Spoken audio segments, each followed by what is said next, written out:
Hi friends, this is continuation of our series on Indian history. Today we are going to cover coming of Europeans. It's an important topic for any student of Indian history.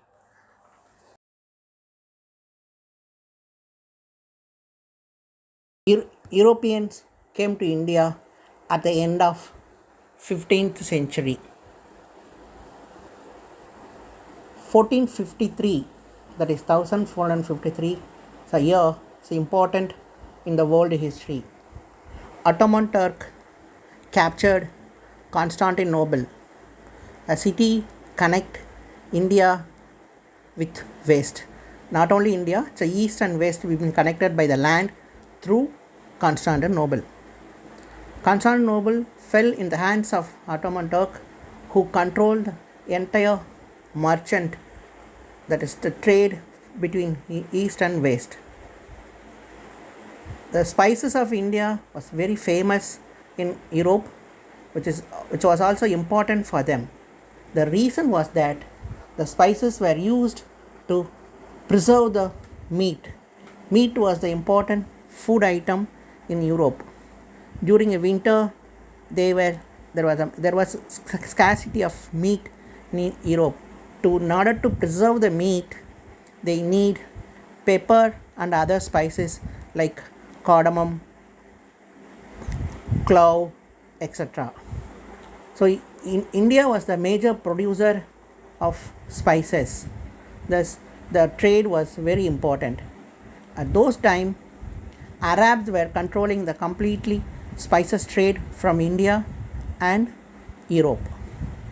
Once Constantinople fell in the Ottoman Turks, European empires decided to explore a new route to India via sea.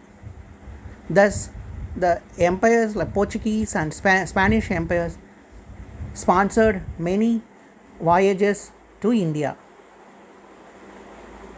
During that time, 1498, Vasco da Gama, who crossed Cape of Good Hope with the help of a Gujarati pilot called Abdul Masjid, and landed in Calicut.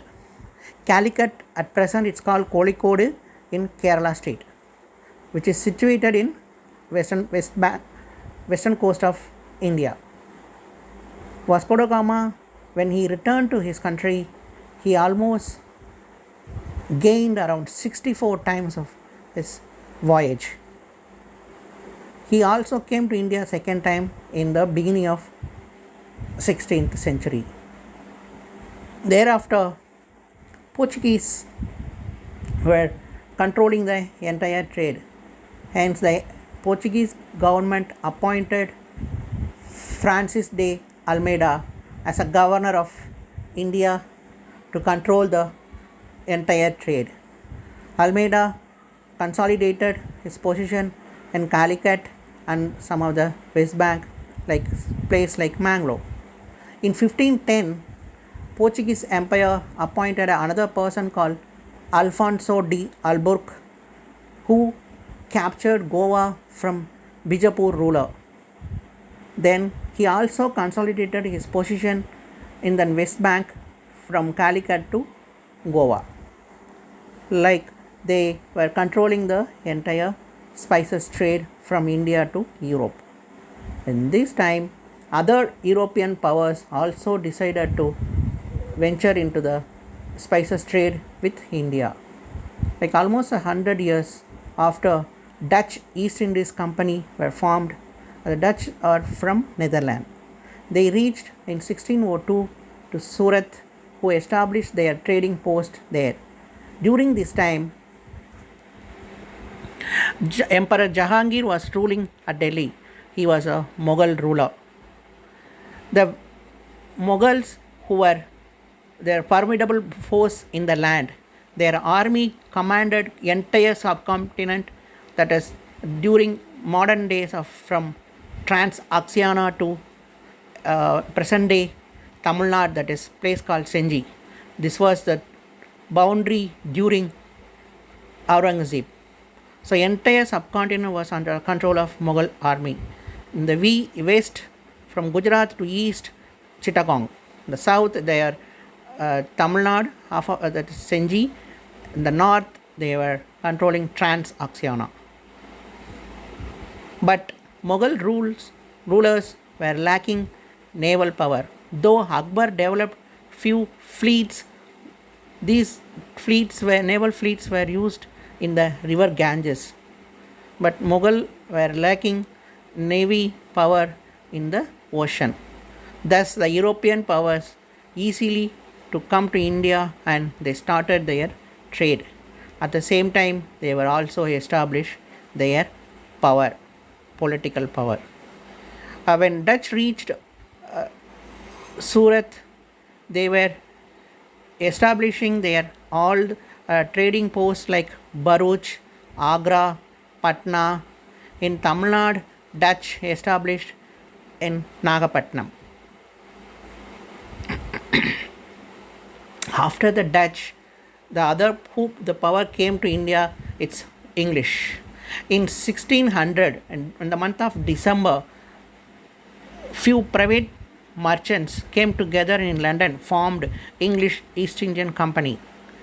The same day, they got a charter from Queen Elizabeth I.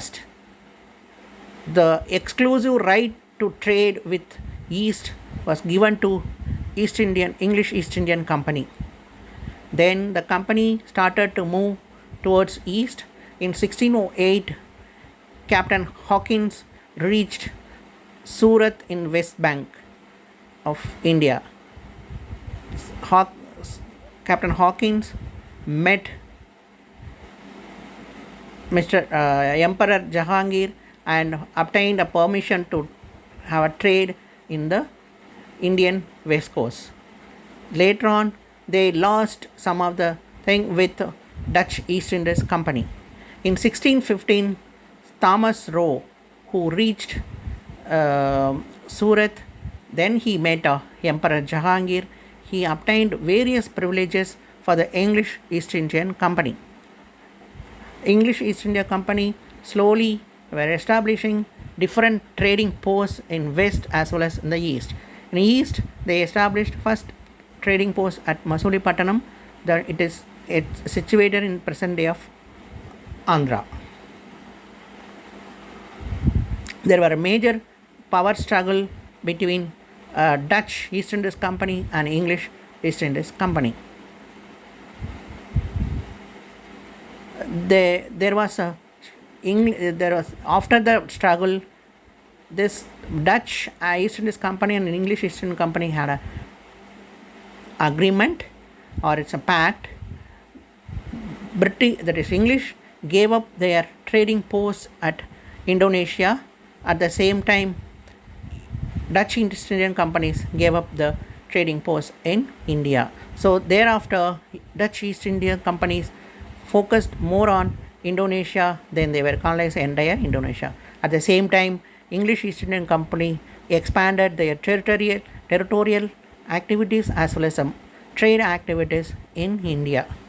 In the meantime, 1639, Francis Day, who got a piece of land, a present day Chennai, that is then it's called Madras, from Raja of Chandragiri. Then he built a fort called Fort St. George.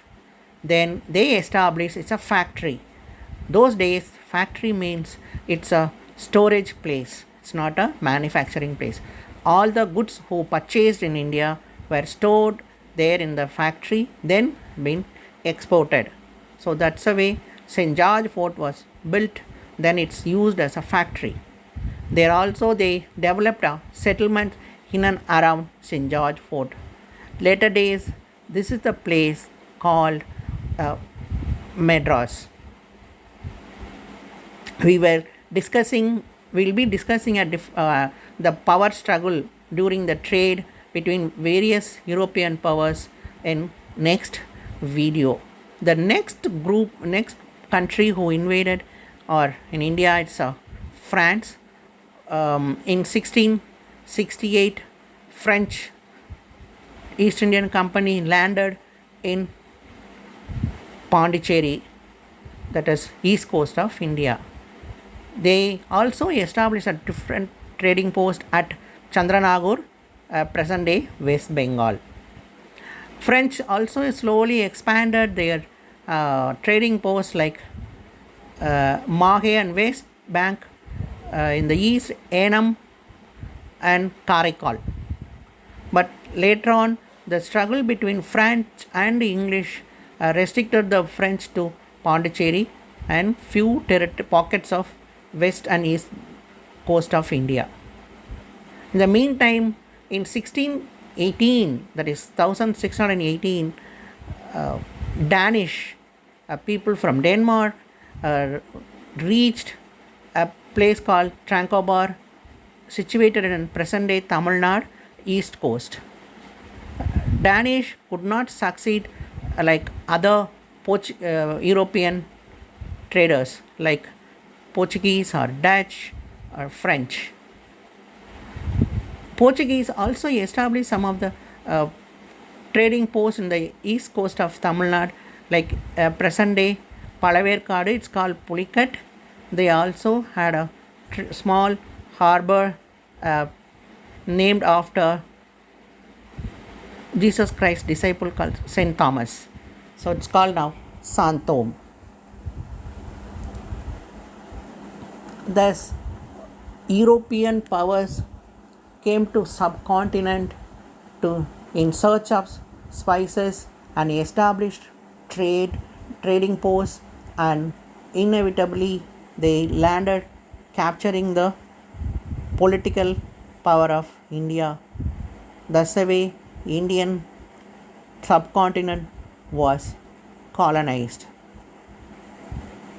Later days, that is beginning of 18th century, European powers not only involved in trade, they captured the land, they also participated in political struggle in the Indian subcontinent. Because the strong, formidable rule of Mughal came to end in 1707 when Aurangzeb death, that he was the last strongest ruler ruled India. Thereafter Mughal dynasty was completely weakened, who lost their power in the subcontinent. Hence European traders turned into colonizers who looted our country through trade. Thank you.